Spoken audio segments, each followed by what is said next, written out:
Ma'asyiral muslimin yang dimuliakan Allah Subhanahu wa taala. Bicara tentang Qarun, maka Allah Subhanahu wa taala menceritakan Qarun di 3 surat dalam Al-Qur'anul Karim. Pertama disebutkan dalam surah Ghafir atau surah Al-Mu'min. Yang kedua dalam surah Al-Ankabut, dan yang ketiga dalam surah Al-Qasas.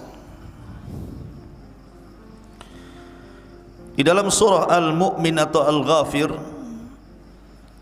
Allah Subhanahu wa taala berfirman, laqad arsalna Musa bi ayatina wa sultanin mubin ila fir'auna wa hamana wa qarun faqalu sahirun kadzdzab. Dan sungguh kami telah utus Musa dengan tanda-tanda kebesaran kami dan bukti yang nyata kepada Fir'aun dan juga Haman perdana menterinya serta Qarun. Dan mereka mengatakan bahwa Musa adalah penyihir lagi pendusta. Di sini Allah sebutkan kata Qarun.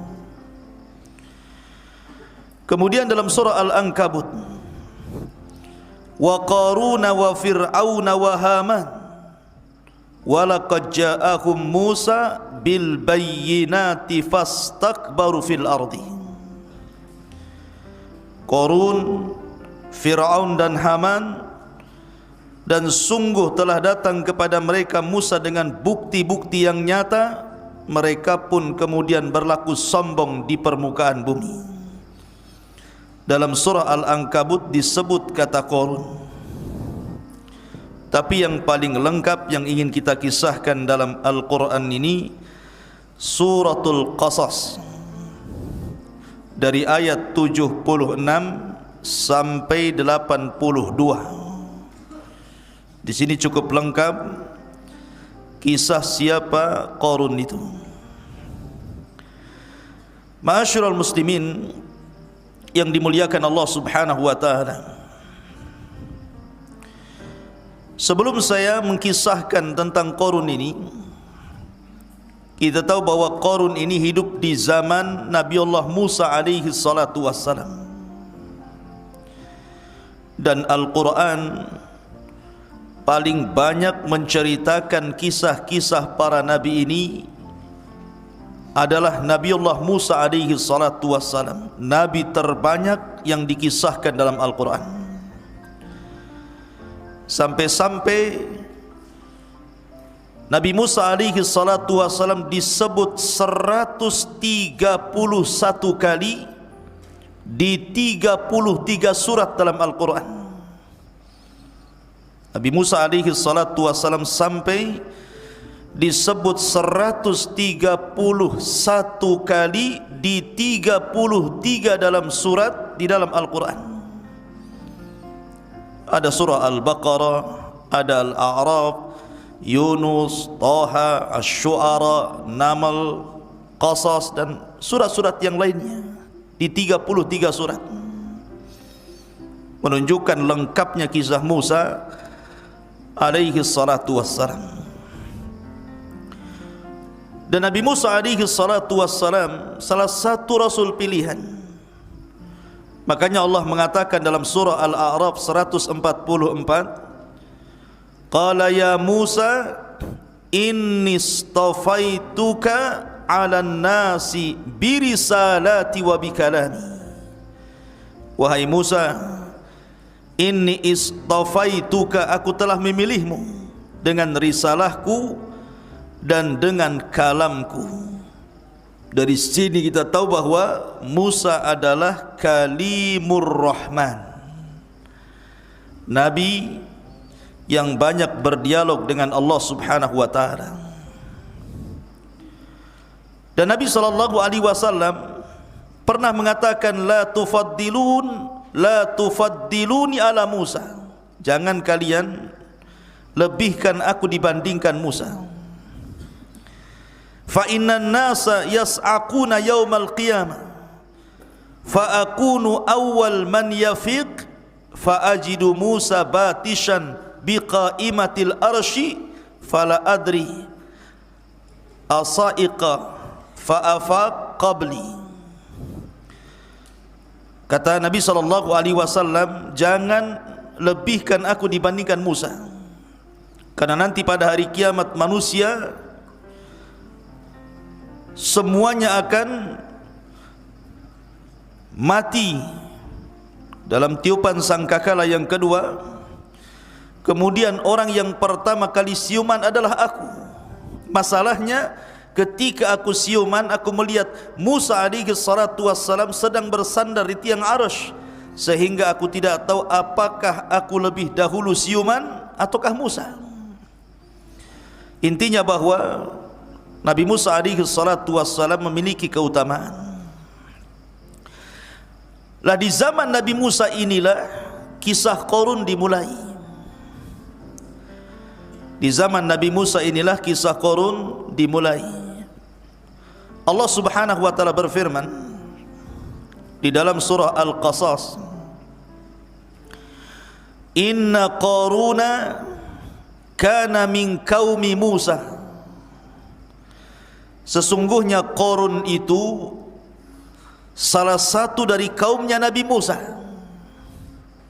Kalimat min maksudnya adalah bahwa Qarun itu bukan orang lain, tapi masih dari kaumnya Nabi Musa alaihi salatu wassalam.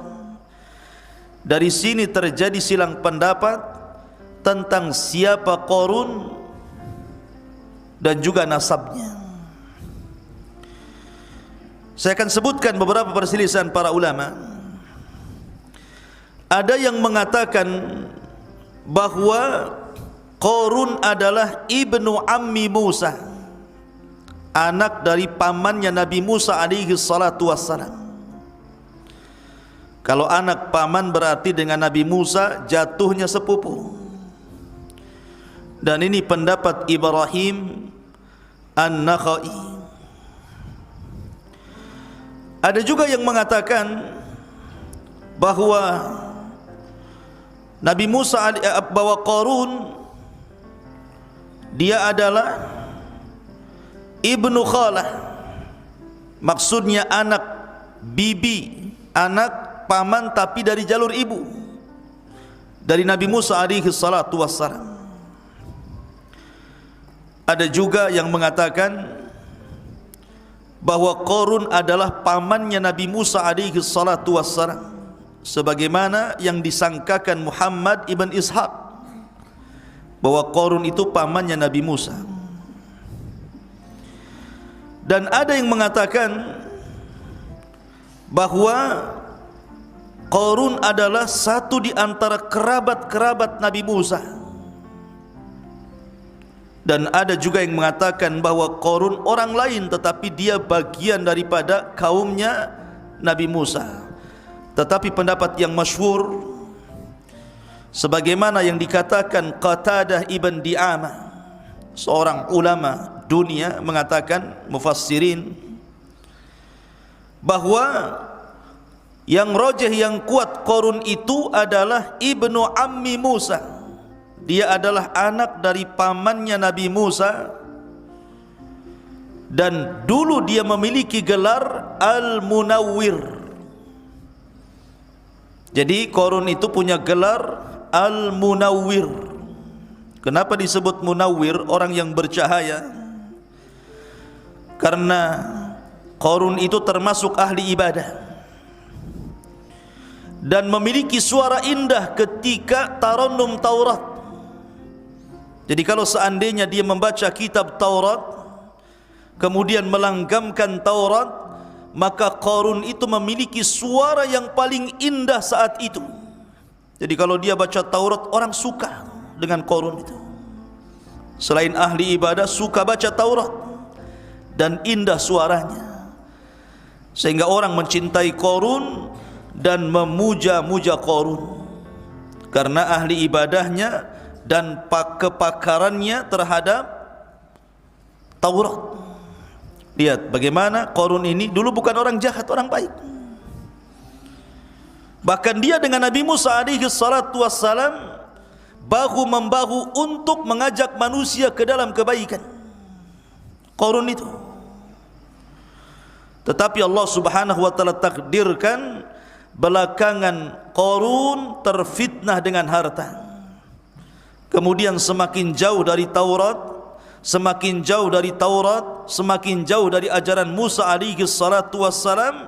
Akhirnya Qarun menjadi musuh Allah, kemudian berubah menjadi orang munafik.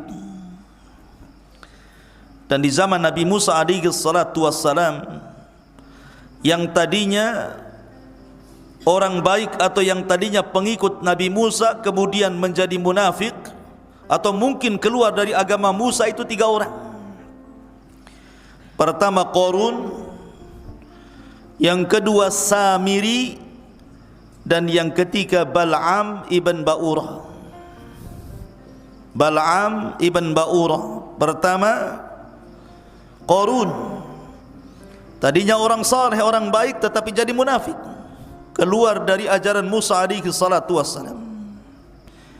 Kemudian Samiri, dulunya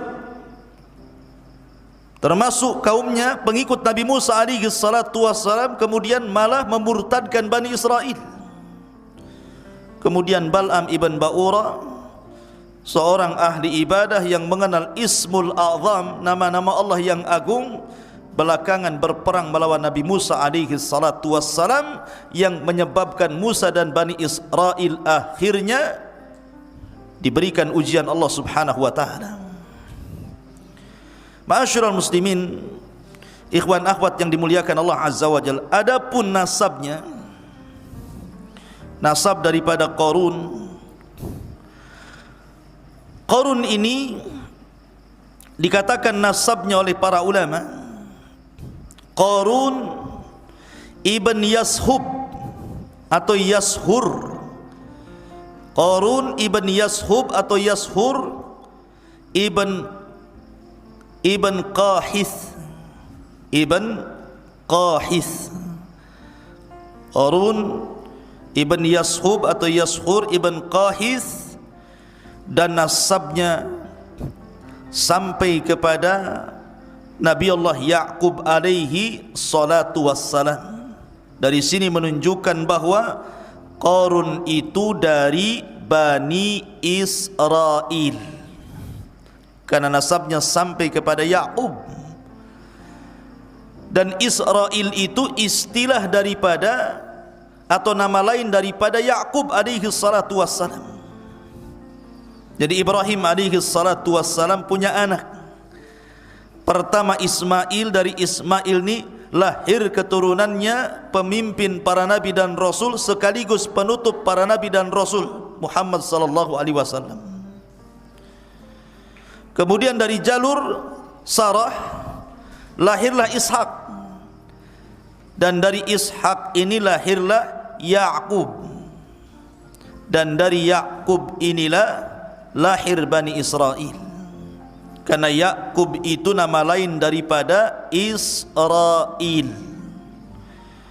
Kemudian Ya'qub punya anak 12, di antaranya Yusuf, Ibn Yamin, Lawa, Yahuda, dan yang lainnya, yang kemudian turunan dari 12 putra Ya'qub itu berkembang biak di Mesir, yang kemudian disebut dengan Bani Israel. Sebut dengan Bani Israel. Ya. Lah Qarun ini bagian daripada Bani Israel. Makanya Allah Subhanahu wa taala mengatakan, inna Qaruna kana min qaumi Musa. Sesungguhnya Qarun itu bagian dari kaumnya Musa alaihi salatu wassalam, fabagha alaihim. Maka dia pun berlaku aniaya, melampaui batas kepada mereka. Ma'asyiral muslimin, ikhwan akhwat yang dimuliakan Allah Subhanahu wa taala. Apa maksudnya melampaui batas di sini. Para ulama mengatakan bahwa Qarun ini diberikan nikmat kekayaan, tetapi justru dengan kekayaannya dia melampaui batas. Dari sini kita katakan bahwa rahasia orang itu melampaui batas karena diberikan nikmat harta. Kalla innal insana la yatgha an ra'ahu istaghna. Sekali-kali manusia itu akan mudah melampaui batas apabila Allah berikan banyak kekayaan kepadanya. Ahli tafsir mengatakan kalimat fabagha alaihim, maka Qarun pun melampaui batas dan menganiaya dirinya. Maksudnya adalah Qarun itu tidak pernah menolong fuqara dan masakin, tidak punya rahmat sama sekali. Dia tidak mau menginfakkan hartanya untuk membantu fuqara wal masakin. Tagha, melampaui batas. Tidak mau mengeluarkan sedikit hartanya untuk membantu fuqara wal masakin. Ini yang pertama. Yang kedua, makna tagha itu fabagha alaihim, makna bagha, melampaui batas di sini artinya Qarun itu talabul fadli alaihim wa an yakunu tahta yadihi. Orangnya sombong, orangnya takabur, pokoknya dia anggap semua orang itu di bawah kakinya. Bagha alaihim, sombong, sesombong Fir'aun terhadap Bani Israel.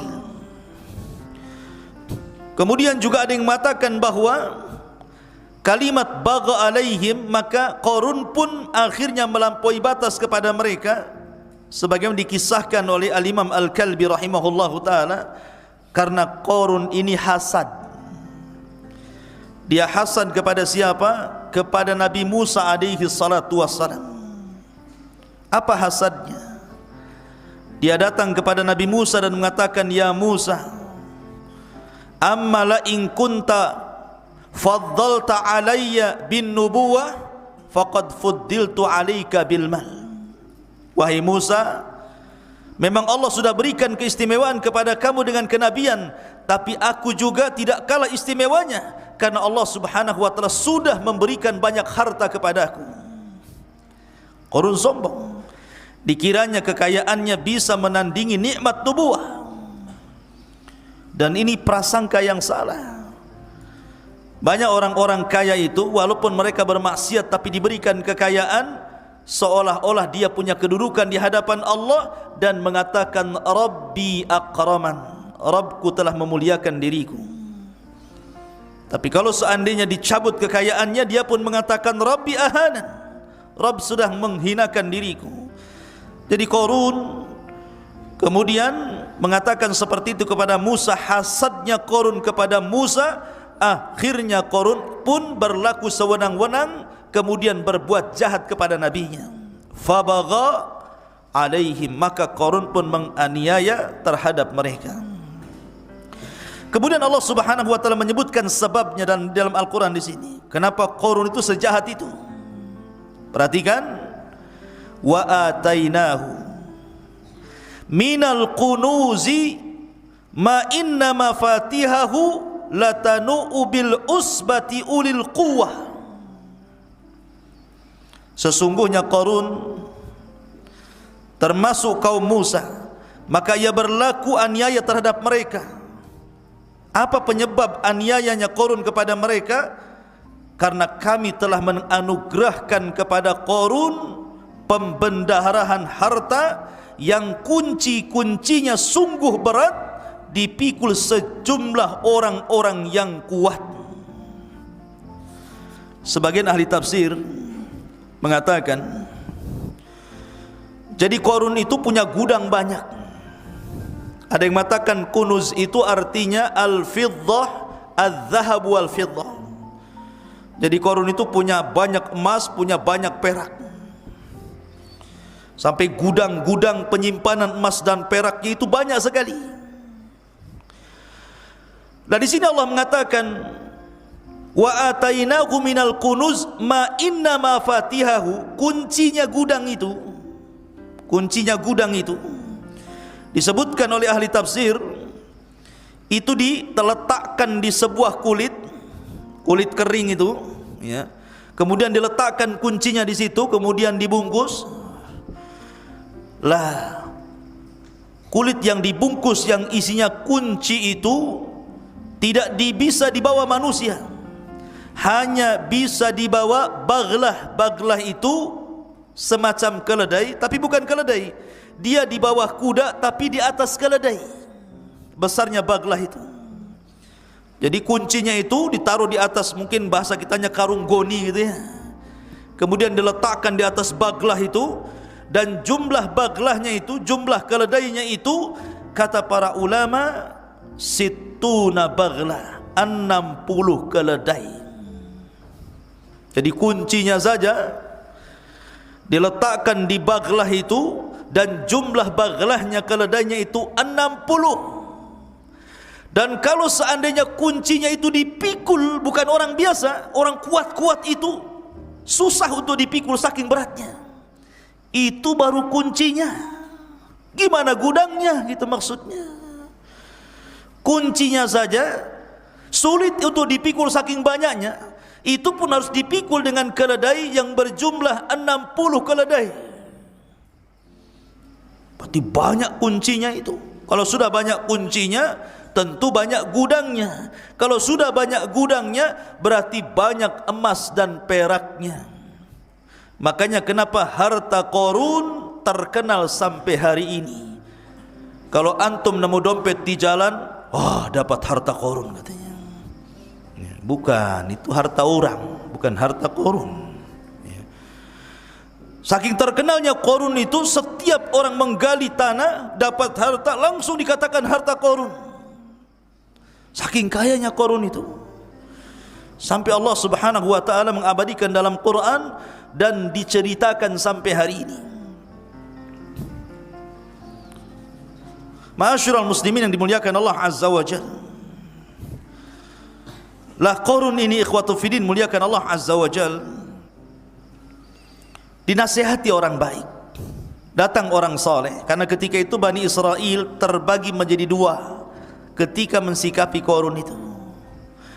Ada orang-orang saleh, ahli ibadah, orang-orang yang berakal. Ada orang-orang yang tidak saleh, jahat, ingin jadi pengikutnya Qarun. Lah orang-orang yang baik, orang-orang yang saleh ini berusaha menasihati Qarun. Apa kata mereka? Idz qala lahu qaumuhu, ketika berkata kepada Qarun kaumnya yang baik itu, la tafrah, hei Qarun, jangan bahagia dulu dengan hartamu itu. Innallaha la yuhibbul farihin, karena Allah Subhanahu wa taala tidak menyukai orang yang senang karena membanggakan diri.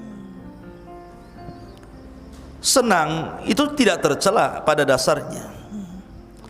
Seperti Sulaiman, ketika Nabiullah Sulaiman ketika membawa pasukannya untuk perang, tiba-tiba ada semut dan kelompoknya sedang berada di jalan raya kan. Apa kata pimpinan semut? Udkhulu masakinakum la yakhtimannakum Sulaiman wa junuduhu wa hum la yash'urun. Cepat masuk ke lubang kalian, masuk ke rumah-rumah kalian.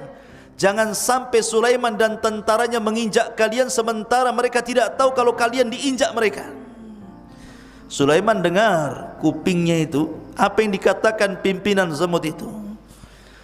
Maka apa? Tiba-tiba Sulaiman tertawa, tersenyum. Fatabassama dhahikan min qawlihi. Sulaiman pun tersenyum kemudian tertawa karena melihat ucapan semut. Sulaiman senang tidak ada masalah. Tapi kalau seseorang tertawa atau tersenyum karena membanggakan diri, itu tak boleh, nanti seperti Qarun. Ya. Ma'asyiral muslimin, kemudian setelah dinasihati, jangan bangga dulu ya Qarun. Allah itu tidak suka dengan orang yang suka membanggakan diri. Kemudian dinasihati lagi, wabtaghi fima ataqallah, wabtaghi fima ataqallahu ad-daral akhirah. Wahai Qarun, carilah pahala untuk negeri akhirat. Wala tansa nasibaka minad dunya, Akan tetapi jangan pula kau lupakan bagianmu di dunia. Wa ahsin kama ahsanallahu ilaik wa la tabghil fasada fil ardi innallaha la yuhibbul mufsidin. Dan berbuat baiklah sebagaimana Allah telah berbuat baik kepada anda wahai Qarun, dan janganlah berlaku kerusakan di bumi karena Allah tidak suka orang yang berbuat kerusakan. Lihat di sini ada beberapa nasihat.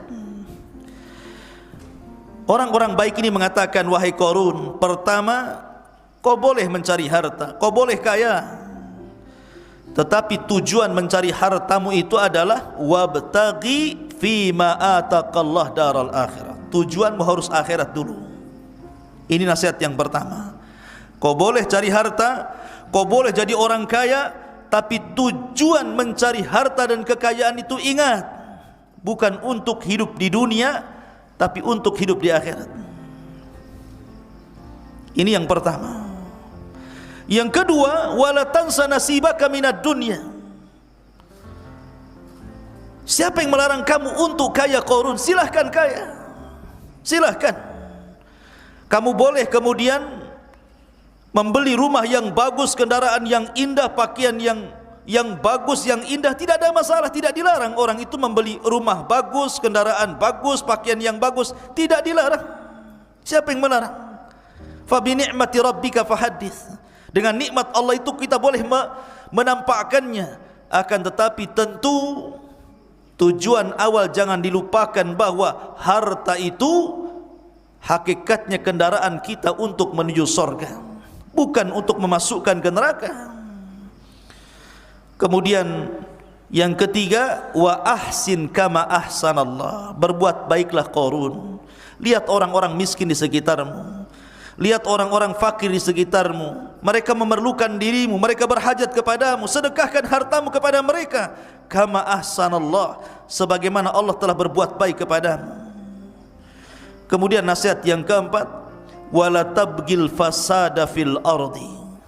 Dan Qarun, hei Qarun, jangan kau berbuat kerusakan, jangan kau sombong congkak di permukaan bumi ini, karena Allah tidak suka orang yang melakukan kerusakan. Berarti di sini ada 4 nasihat. Ya, pertama, saya ulangi, carilah pahala untuk negeri akhiratmu. Yang kedua, kau boleh tidak melupakan dunia, akan tetapi ingat dunia itu kendaraan untuk akhirat. Kemudian yang ketiga, berbuat baik kepada manusia, tolong orang-orang susah itu wahai Qarun. Kemudian yang terakhir, jangan kau merusak di permukaan bumi ini dengan kekayaanmu itu. Makanya Rasul mengatakan, malun salih li rajulin salih. Harta yang baik itu kalau dibelanjakan orang baik. Tapi lihat jawaban Qarun. Ini harusnya Qarun berterima kasih ya, dinasihati. Tapi Qarun tidak berterima kasih, kufur dia. Apa kata Qarun? Qala innama utituhu ala ilmin indi. Qarun pun berkata, sesungguhnya aku diberikan harta itu semata-mata karena pengetahuan yang ada padaku. Masa aku titelnya S1 masa enggak bisa kaya? Aku kan S1. Ini kekayaan itu karena saya kuliah, makanya saya cerdas, saya buka perusahaan, akhirnya saya kaya. Oh, itu seperti itu. Karena saya S3, akhirnya saya mencalonkan jadi gubernur, kemudian kaya. Ya wajarlah, karena ilmu, skill saya, sekolah saya. Oh, itu sombong tuh. Lah Qarun tuh kayak itu. Qarun membanggakan pengetahuannya, bahwa rizki yang Allah anugerahkan kepadanya itu karena pengetahuan yang diberikan kepada Qarun yang cerdas itu, sehingga dengan kecerdasannya, kepiawaiannya dia menjadi orang kaya. Ikhwan, kalau kita bandingkan Qarun dengan Sulaiman alaihi salatu wassalam, Nabiullah Sulaiman, enggak ada apa-apanya. Kalau seandainya kekayaan Nabi Sulaiman kita bandingkan dengan kekayaan Qarun, Sulaiman jauh lebih mulia, jauh lebih kaya dibandingkan Qarun. Enggak ada apa-apanya Qarun dibandingkan kekayaan Sulaiman itu. Dia nabi, dia raja, dia orang kaya. Qarun bukan nabi, bukan raja. Ada yang mengatakan dia dulunya pesuruh Fir'aun. ya, untuk memata-matai Bani Israel. Akhirnya Fir'aun ngasih uang banyak jadi kaya. Jadi kalau kita pikir bahwa Sulaiman itu jauh lebih kaya dibandingkan Qarun, tapi lihat apa kata Sulaiman ketika Allah anugerahkan nikmat kepada dia. Dia mengatakan, hadza min fadli Rabbi. Ini kekayaanku, kata Sulaiman, semuanya karena karunia Allah yang Allah titipkan kepadaku. Semua hanya untuk menguji diriku, apakah aku termasuk orang kufur ataukah termasuk orang yang bersyukur. Lihat, ini perkataan siapa? Nabiullah Sulaiman. Tapi Qarun menasabkan kekayaan kepada dirinya, bukan kepada Allah, dan mengatakan innama utituhu ala ilmin indi, katanya. Harta ini kudapat karena aku orang cerdas, ya. Maka Allah Subhanahu wa taala menyindir Qarun dan mengatakan, awalam ya'lam annallaha qad ahlaka min qablihi minal qurun ma huwa ashaddu minhu quwwatan wa aktsaru jam'an wala yus'alu an dzunubihimul mujrimun. Kemudian Allah Subhanahu wa taala mengingatkan sejarah kepada Qarun. Sejarah ini penting, ikhwan. Lihat bagaimana thariqah Allah Azza wa Jalla. Tidakkah wahai Qarun kau tahu bahwa Allah Subhanahu wa taala telah membinasakan umat-umat sebelumnya yang lebih kuat daripadanya dan lebih banyak hartanya, dan orang-orang yang berdosa itu tidak perlu ditanya tentang dosa-dosa mereka. Artinya orang-orang yang Allah berikan kekayaan, orang-orang yang Allah berikan jabatan, tetap saja Allah azab. Maka kau jangan seperti mereka. Ada kok orang yang lebih kaya dari kamu wahai Qarun, lebih hebat dari kamu wahai Qarun, toh juga mereka akan diazab sebagaimana kau juga akan diazab. Jadi diingatkan sejarah, ikhwan. Sejarah itu madrasah. Kita lihat orang-orang sebelum Qarun. Fir'aun ketika ditenggelamkan, Qarun melihat bagaimana Fir'aun itu ditenggelamkan. Dan Fir'aun itu sangat sombong sekali dengan kekuasaan sebagai Raja Mesir. Sampai saking sombongnya, dia mengatakan kepada orang-orang, sesungguhnya sungai Mesir itu, inna hadhil anhar tajri min tahti. Sungai satu Mesir itu berjalan di bawah kakiku, kata Fir'aun. Sombong dia. Akibat sombongnya apa yang terjadi?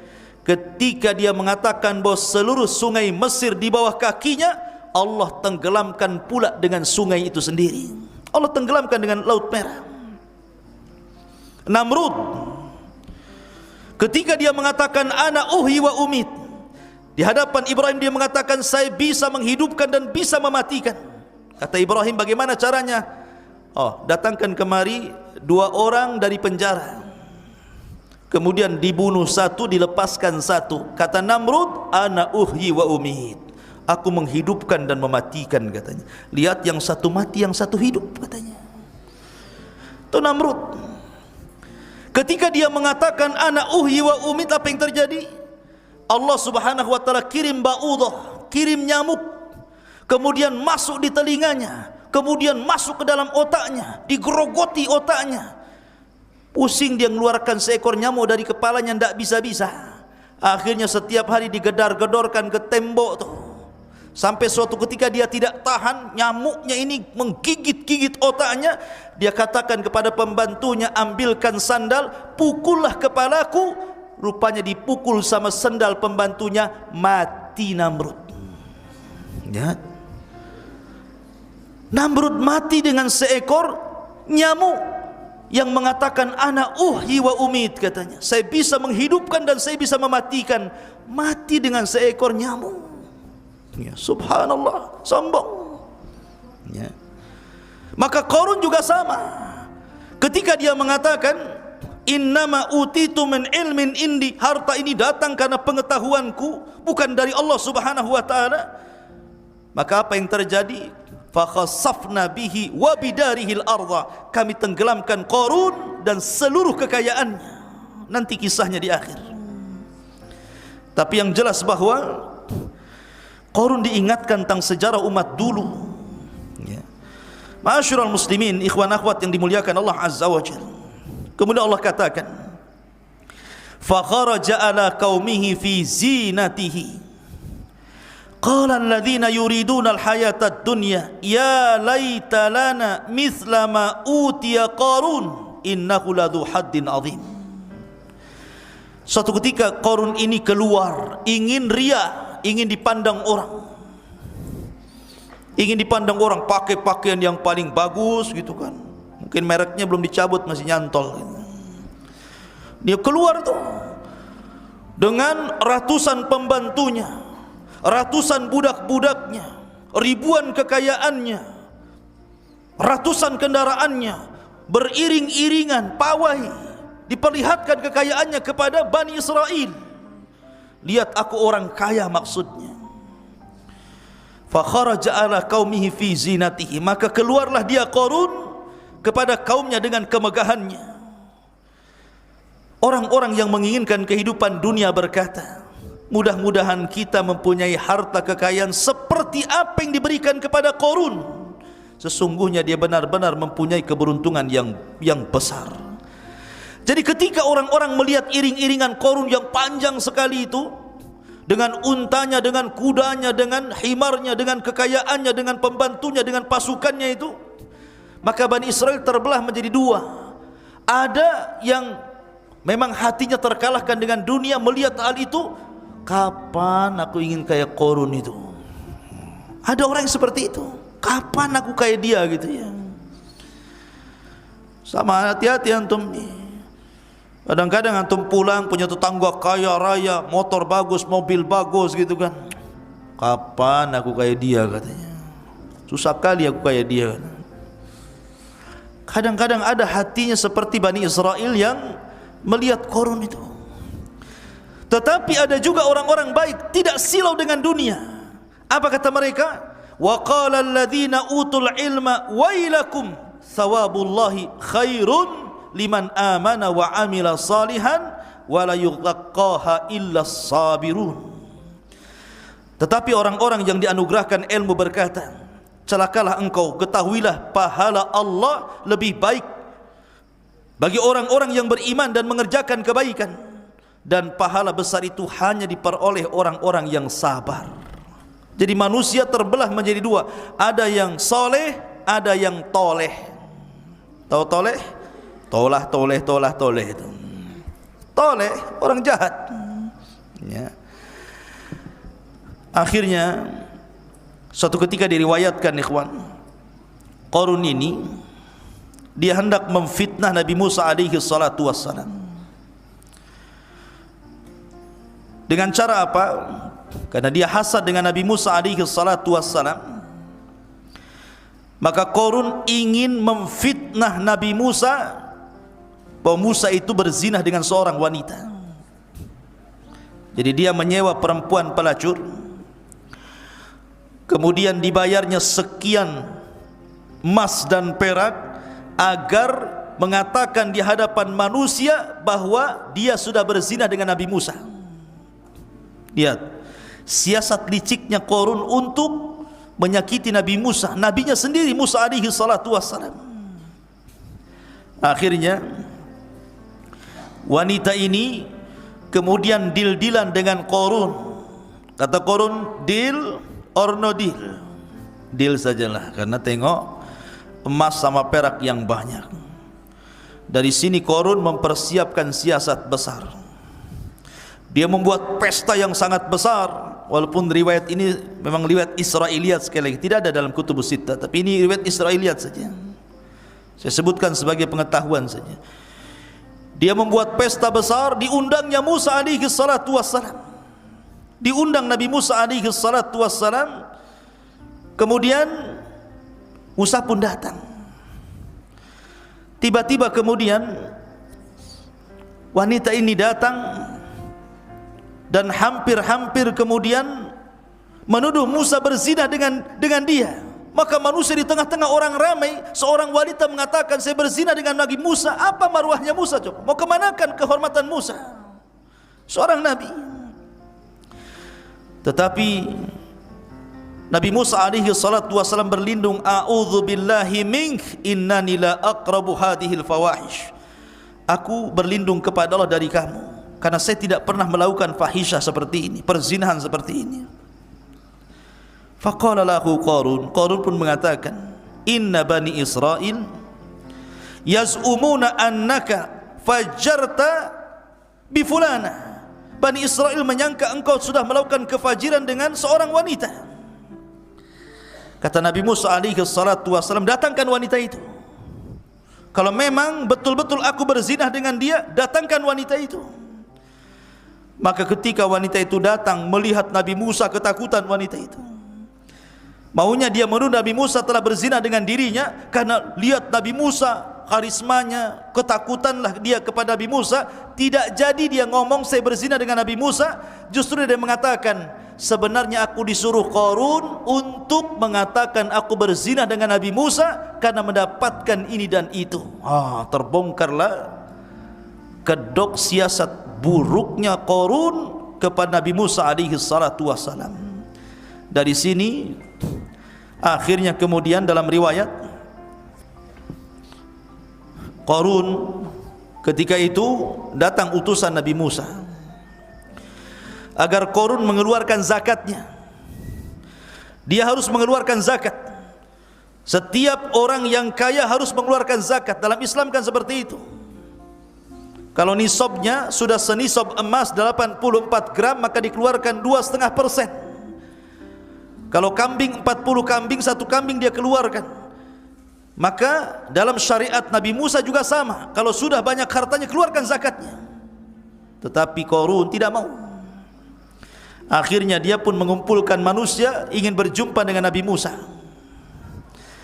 Dari situ dia mengatakan, wahai Musa, aku akan berdoa keburukan kepadamu jika aku akan silahkan kau berdoa keburukan kepadaku, aku pun sama. Siapa yang benar di antara ajaranmu ataukah diriku, dan aku tetap tidak akan bayar zakat. Akhirnya saling mendoakan keburukan antara Fir'aun, antara Qarun dan Musa. Pertama Qarun, dia mendoakan keburukan kepada Nabi Musa alaihi salatu wassalam, tetapi Allah subhanahu wa ta'ala tidak mengijabah sama sekali. Tidak diijabah sama sekali. Sekarang giliran Musa berdoa keburukan kepada Qarun. Dari situlah kemudian bumi bicara dan mengatakan, wahai Musa, Allah sudah perintahkan kepadaku untuk taat kepadamu. Perintahkan apa saja kepadaku, kata bumi. Dari sinilah Allah subhanahu wa ta'ala kemudian mengazab Qarun. Apa kata Allah subhanahu wa ta'ala? Fakhasafna bihi wa bidarihil arda. Maka Musa mengatakan, wahai bumi, telanlah Qarun dan seluruh kekayaannya. Ketika Musa memerintahkan bumi seperti itu, maka Allah firmankan, fakhasafna bihi wa bidarihil arda. Maka kami tembenamkan Qarun dan seluruh rumah dan kekayaannya. Fama kana lahu min fi'atin yansurunah min dunillah wa ma kana minal muntasirin. Maka tidak ada baginya satu penolong pun yang akan menolongnya selain Allah, dan dia tidak termasuk orang-orang yang dapat membela diri di hadapan Allah.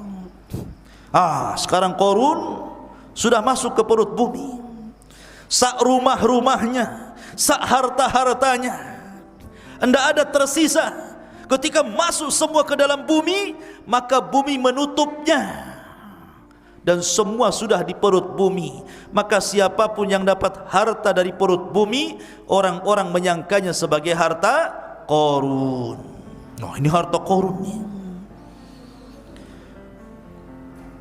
Sampai-sampai kalau seandainya digali di samping Jabal Uhud ini, rupanya ada emas di bawah pohon, dibilang harta Qarun. Dari mana? Qarun itu di Mesir. Kenapa pula sampai Tiban? Ma'asyiral muslimin yang dimuliakan Allah Azza wa Jalla.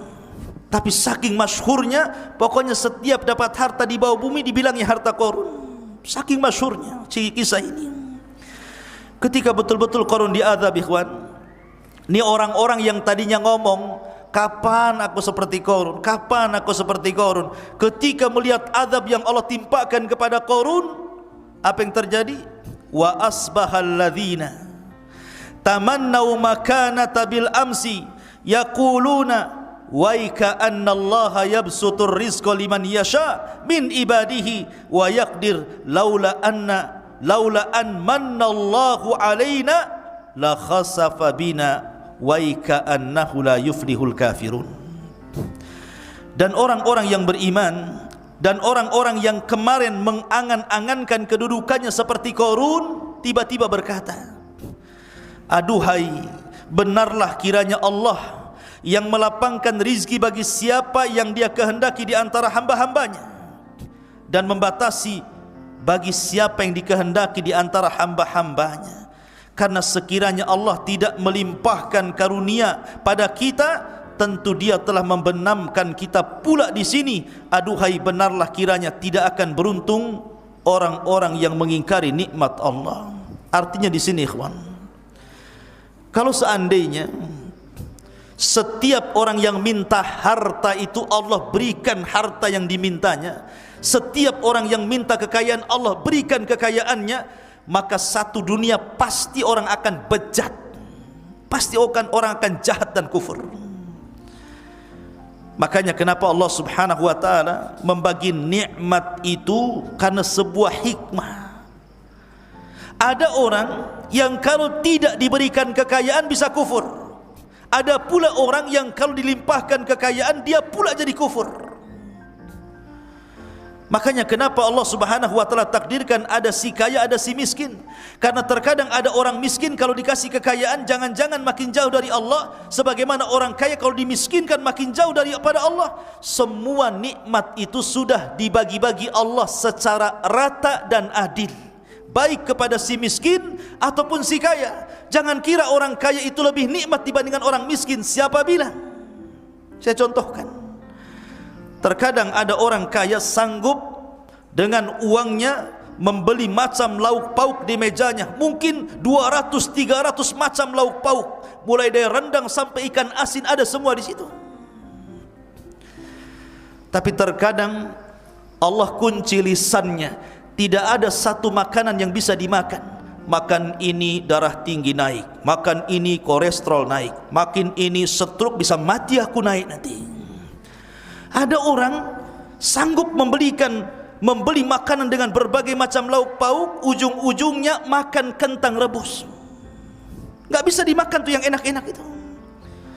Nikmat gak tuh? Tapi ada orang miskin, dia gak sanggup membeli makan sebanyak itu, tapi kalau diberikan makan sebanyak itu pasti akan habis sak piring-piringnya. Terkadang ikhwan, maknanya apa? Yang satu diberikan kenikmatan yang lain, yang satu diberi kenikmatan lain pula. Itulah keadilan nikmat. Ada orang kaya, rumahnya bagus, gedong, kamarnya lebar, AC-nya 5, kayak kutub, dingin. Kayak kalau masuk kayak burung kutub dinginnya itu. Tapi kemudian Allah Subhanahu wa taala takdirkan tidak bisa tidur.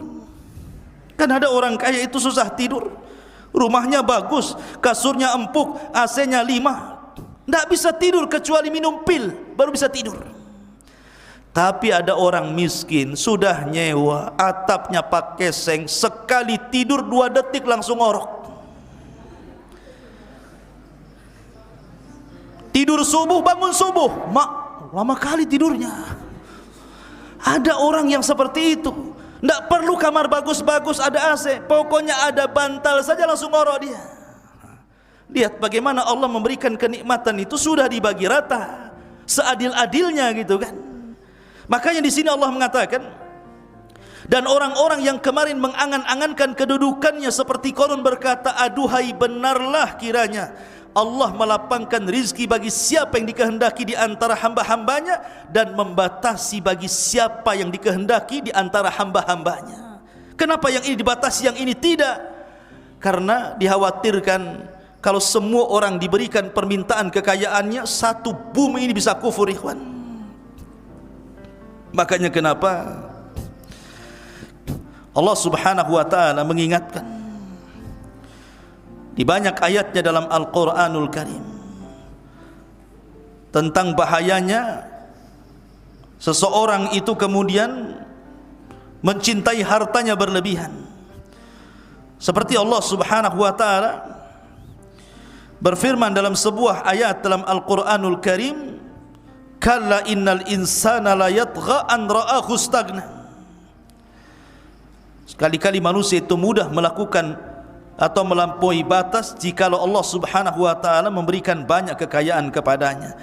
Kemudian yang terakhir, Allah Subhanahu wa taala dalam ayat yang terakhir mengatakan, tilka darul akhirah naj'aluha lilladzina la yuriduna uluwan fil ardi wala fasadan wal aqibatu lil muttaqin.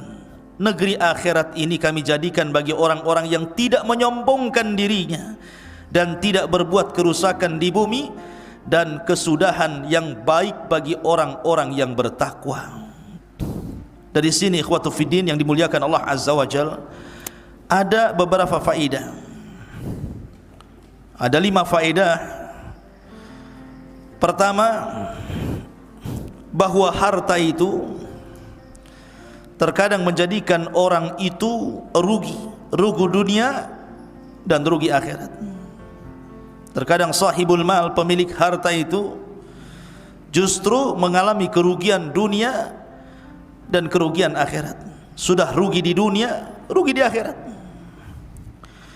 Yang kedua, bahwa banyaknya harta itu bukan dalil bahwa Allah Subhanahu wa taala cinta dan ridho kepadanya, bukan. Karena harta itu sesuatu yang berserikat antara mukmin dan kafir, antara binatang dan manusia. Tetapi kemuliaan harta itu kepada siapa yang memegangnya. Harta yang baik karena dipegang orang baik. Yang ketiga, bahwa maksiat yang paling disegerakan di permukaan bumi ini adalah melampaui batas dan kezaliman. Lihat Qarun, sebelum mendapatkan adab akhirat, Allah segerakan adabnya di dunia. Karena Rasul mengatakan tidak ada satupun dosa yang disegerakan azabnya di dunia sebelum akhirat. Satu, orang yang melampaui batas ataupun orang zalim, dan yang kedua, orang yang memutuskan silaturahim. Kemudian yang ketiga, Anda harus tahu bahwa Allah itu ketika memberikan harta ataupun rizki, Allah berikan kepada siapa yang dikehendaki, dan Allah Subhanahu wa taala tahan kepada siapa yang dikehendaki karena sebuah hikmah dan kebaikan bagi hambanya. Dan yang terakhir, harta ini adalah alat mudahnya seseorang tergelincir, di mana sirru tughyan, rahasia seseorang itu mudah melampaui batas karena Allah Subhanahu wa taala memberikan kekayaan. Dan hisab bagi orang yang diberikan kekayaan itu akan berat, karena akan diberikan 2 pertanyaan. Dari mana kau dapatkan harta itu, dan kemana kau belanjakan harta itu. Maka Qarun adalah pelajaran besar yang kita kaji di malam hari ini. Bagaimana Qarun yang kufur kepada Allah Subhanahu wa taala karena tidak pernah mensyukuri nikmat harta, tidak pernah mengeluarkan zakatnya, tidak sayang dengan fuqara wal masakin, menentang Nabi dan ajaran Tauratnya. Akhirnya Allah Subhanahu wa taala kirim adab kepada Qarun, fa khassafna bihi wa bidarihil ardh. Kami tenggelamkan Qarun dan seluruh hartanya ke dasar bumi.